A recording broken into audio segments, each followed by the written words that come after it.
سلام كم يتسمعكم كبرات عزب تعرض زينا سبورت انه زينا زغرب لكم ميكال حدكم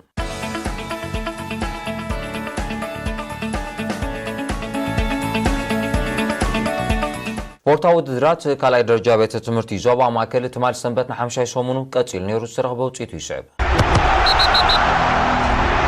ኣብ ጾታ ኩዕሶ እግሪ ዕድመ 17 ልዕሊኡን ደቂ ኣንስትዮ ዝረኽበ ውፅኢት ባርካ ንተኽለ ዓገባ 7-1 ሰንበል ንኢብራሂም ሱልጣን 3 ባዶ ማይ ንፍሒ ንደንበስ ሰንበል 2 ባዶ ልምዓት ንርእሲ ዓዲ 2-1 ዝኾነ ውፅኢት ክዕወት ኣለን ከለዋ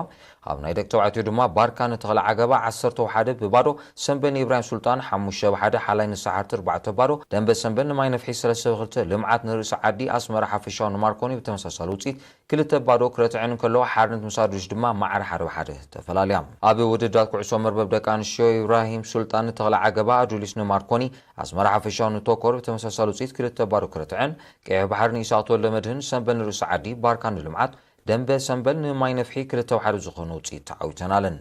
ብናይ ደቂ ተባዕትዮ ድማ ኢሳት ወለመድህን ንሚና በዘራይ ጻዕዳ ክርስቲያን ንድያ ሓላይ ንሰሓርቲ ሰንበል ንባርካ ኢብራሂም ሱልጣን ተኽለ ዓገባ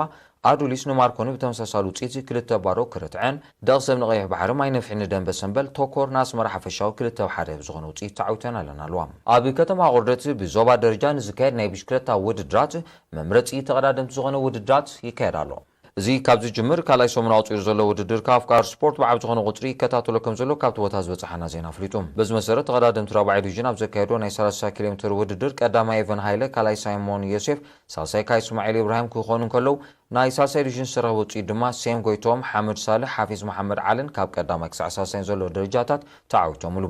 ኣብ ናይ ደቂ ኣንስትዮ ቀዳሚቲ ንያ ተኽለ ካልአይቲ ልዋም ተኽለ ሚካኤል ሳልሰይቲ ካ ፋጥና ሳልሕ ኮይነን ኣለዋ ኣብ ናይ ካልኣይ ዲቪዥን ኣስመሮም ጽገን ኩሎም መወዳድርቱ ብዙርያ ብምግላፍ ነቲ ብመዓልቲ ዝተመደበ ነጥብታት ሓፊዝዎም ብዘይካ ዛብ ፀወታታት ኩዕሶ እግሪ ኣብ ዝተኻየደ ውድድራት ካልኣይ ዲቪዥን ካ ጋንታታት ኣልተሓሪርን ተስፋን ኣብ ዘካየዶ ፀወታ ኣልተሓሪር 2-1 ተዓዊታ